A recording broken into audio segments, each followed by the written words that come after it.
ladies and gentlemen, welcome to another episode of Youthopia. We're here with yet another youth who's making a difference, and this time in the field of sports.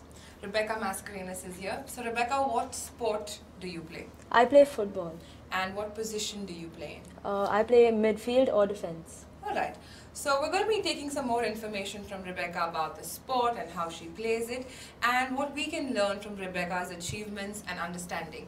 So Rebecca, when did you start playing football? I started playing football in the 6th or the 7th standard. Alright, was that your first sport of choice? No, I actually started with hockey, and then my coach saw that I had good stamina and I was good with the ball, so she decided to put me into football.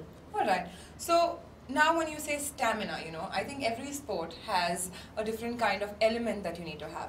An archer needs to be steady, whereas a football player needs stamina, or different sports have this precision that's very important in martial arts.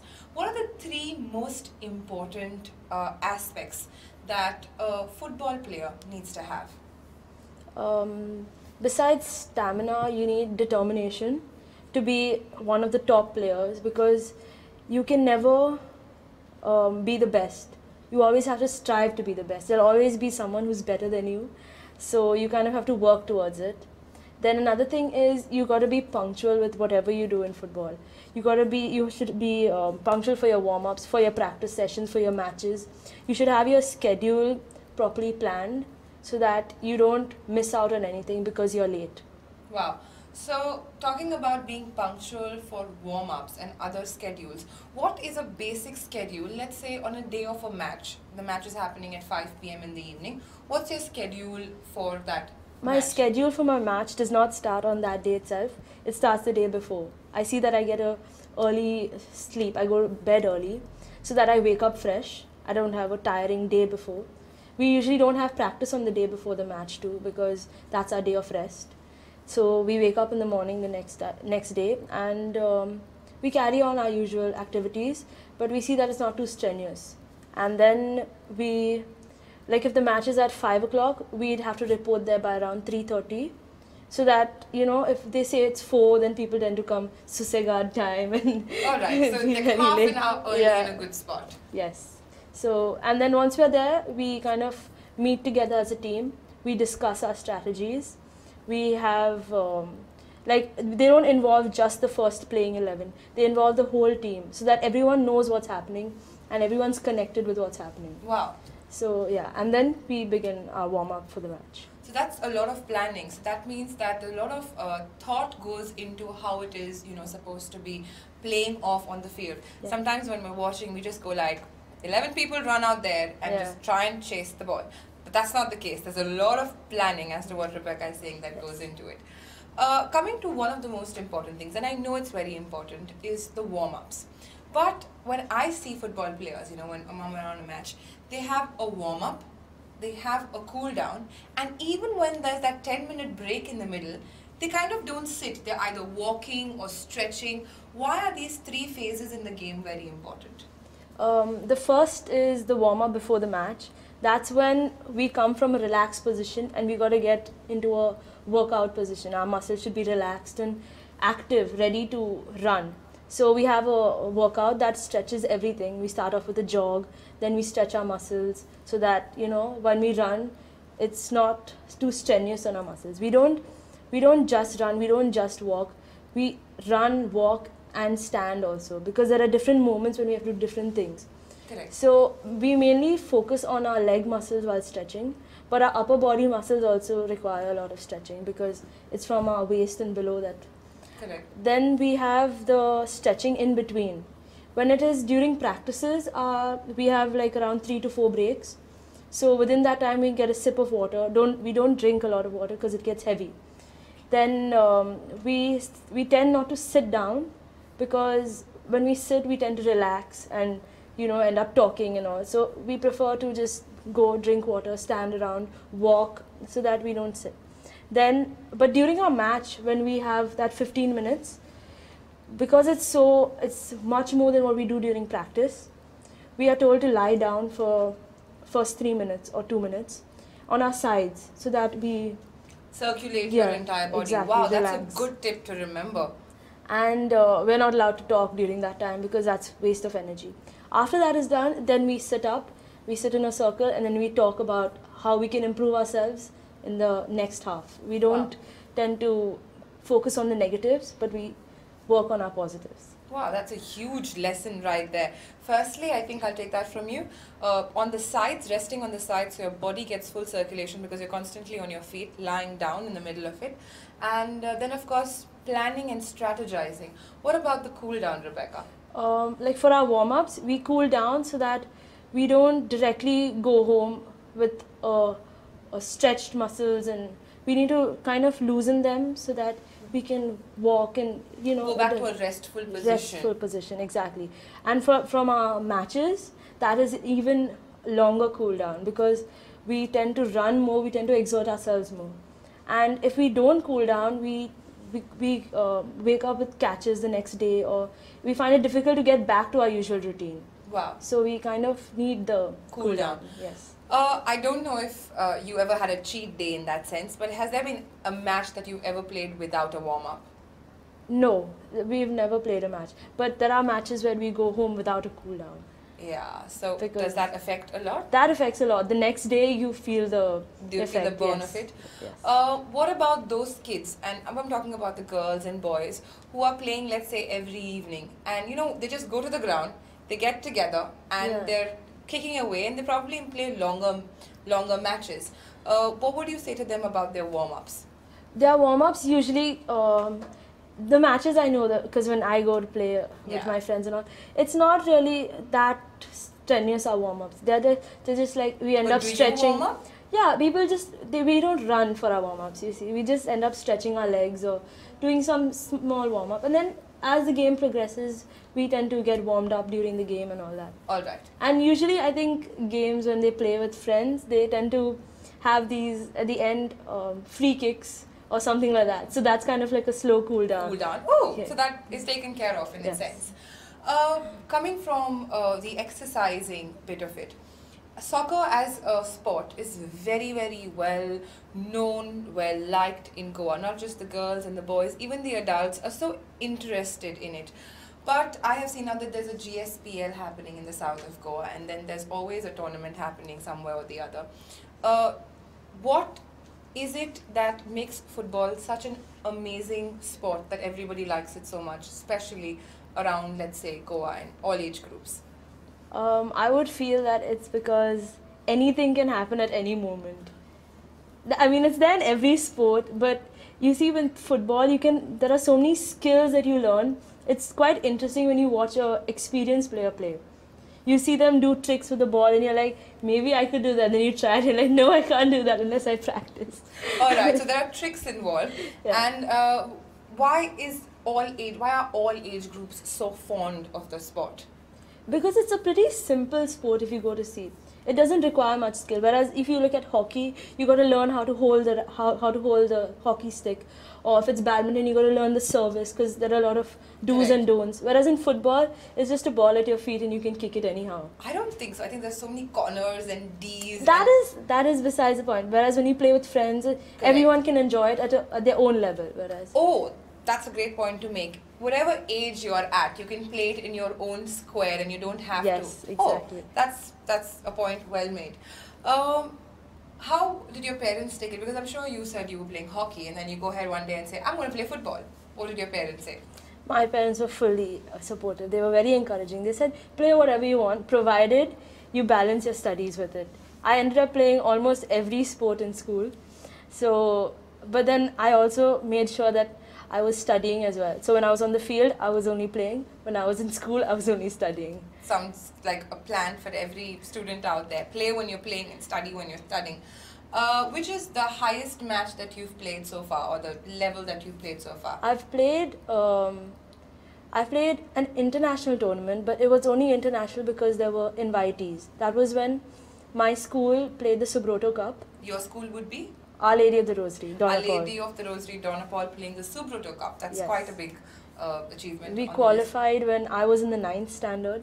So we ended up going to Delhi and there were a few invited countries.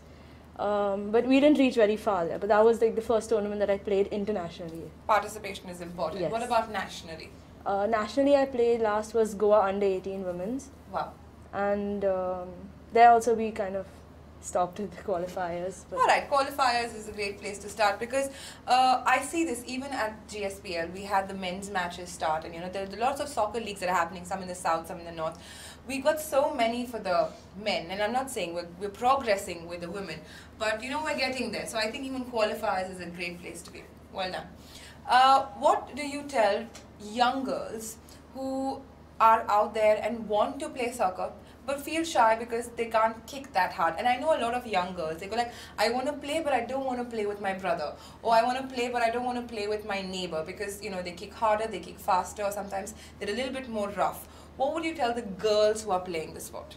I'd say start by encouraging your friends, because you would feel awkward to play with someone who is at a very high level playing, because even boys now at your age will probably play better than you unless you're very talented. But if you're starting out, you should play with someone who's your age, who wants to encourage you to play.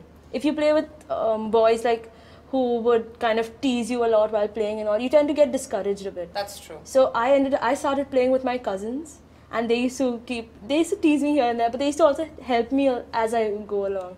And even my friends, they used to call me. I used to go to Don Bosco's to play during my summer vacations, and we used to all play as a whole. They wouldn't discriminate that, oh, she's a girl, don't let her play with us. That's true. So it really matters who your friend circle is and how you play with them and who plays with you. Sounds good. So you have to get someone your age. If you're a 5-year-old, 6-year-old, 7-year-old girl, get another 7-year-old. Parents can do that. Put two similar age groups together and let them learn the sport together. That way they'll feel encouraged, is what Rebecca is saying. Rebecca, do you have a special diet? No. No? There's no I don't certain follow. food? No. But is there a special diet for soccer? Yeah, I don't know what it is, but whenever we used to go for nationals and all, our meals were sponsored by the coaches and all. So we used to have set timings, set food, and whatever our diet was, it was planned by them. Does that go a long way? Do you think that diet is very crucial? Yes, because some girls in our team would probably skip dinner on some days or not eat. But when we used to go for these camps and all, we were made to eat it without fail. We couldn't skip it. Do not miss your meals. And you mentioned coaches. Can you tell us about the first coach that you had? That would be your teacher in school, I believe? Yes, Miss Carol. She was my favorite coach, still is, and she was very encouraging. She'd never shout at us about our mistakes, but she'd tell us what we could do better in that. And we had another coach in school, Sir Amol. He also was very supportive for our matches and all. He used to encourage us to do, and he used to bring us up, laugh a lot, and he was keep very, the joy yeah, alive. Exactly. Did you have any other coaches after that, after school? Yes, I had quite a few coaches, but here and there, different coaches, different times for different camps. So for different camps, you have different coaches, yes. And that's how you go about with it. Any such memory while playing football that you have where you said, wow, this is the sport to play? Any great moment that you had, or something that you learned out of it, the one moment or an incident that you can remember? Well, I would think there was this one time, this girl in my school, her name is Karishma.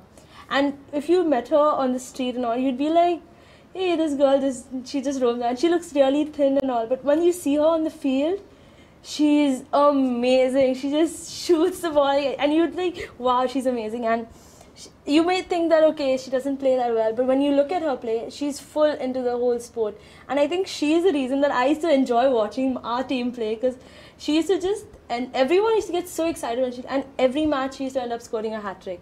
Wow. Yes. Every match a hat-trick. That sounds like a plan. She's very good. She's one of the... Alright, Karishma. And so the novelty was someone who looks very petite, small, can go ahead and also play the sport. You don't have to be a big build to play soccer. That's a very good news for a lot of kids out there. How does soccer discipline you? Is it a disciplining sport or not?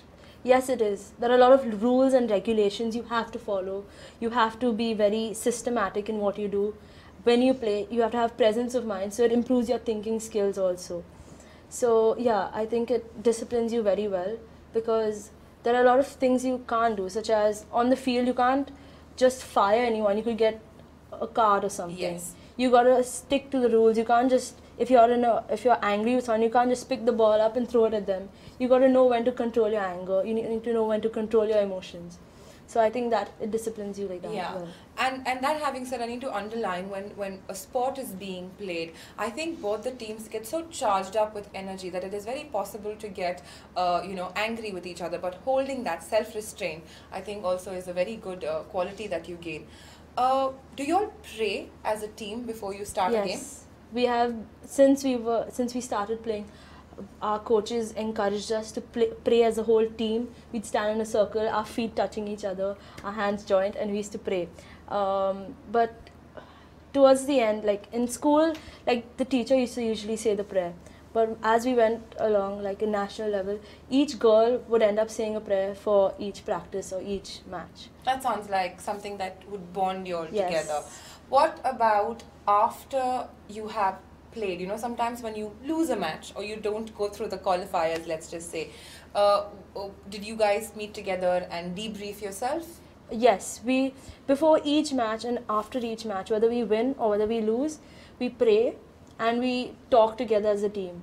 We don't pick out faults of people. We tend to talk as a team that maybe we didn't support her when she had the ball. We didn't fall back in time when there was pressure on our team. So we try to, improve ourselves.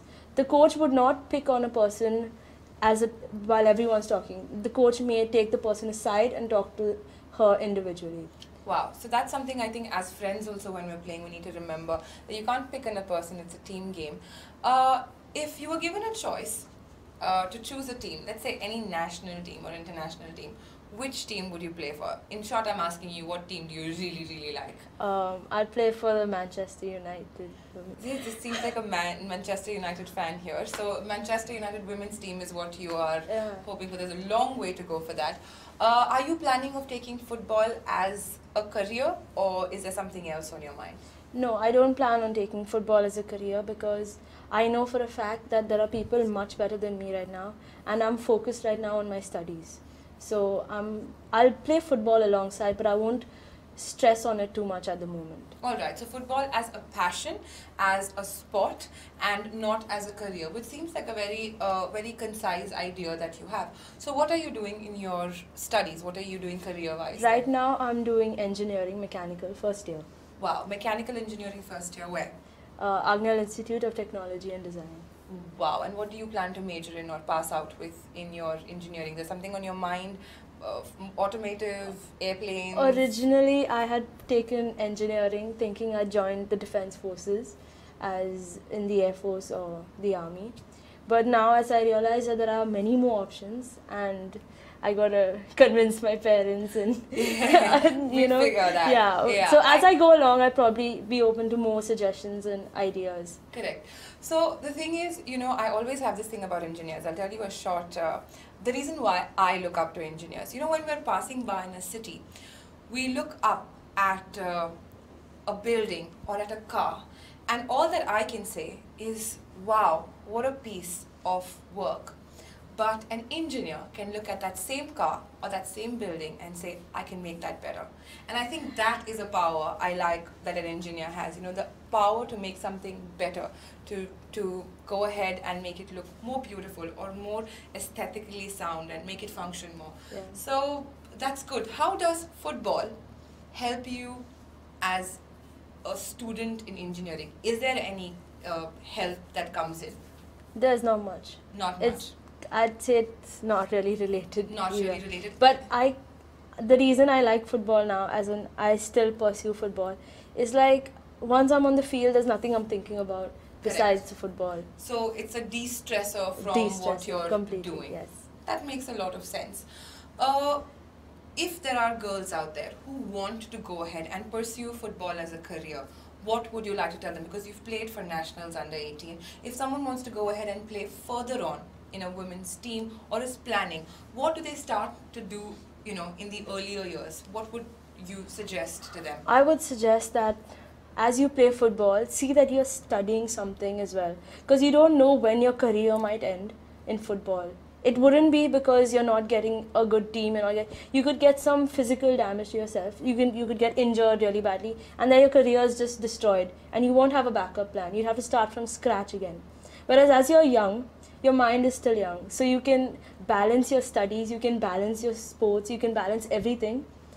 But as you grow older, you tend to, lose that flexibility of your mind to study more. True. So as you go along, you should study side by side. Alright, so focus on your studies is a good one to start off with. Thank you so much, Rebecca, for being with us, and we wish you the very best to make things better and be a great engineer. Well, stay tuned in for Youthopia. We're here to introduce you to a lot of youth in Goa who are making a difference or have a different outlook. See you next time with another youngster. Thank you for watching.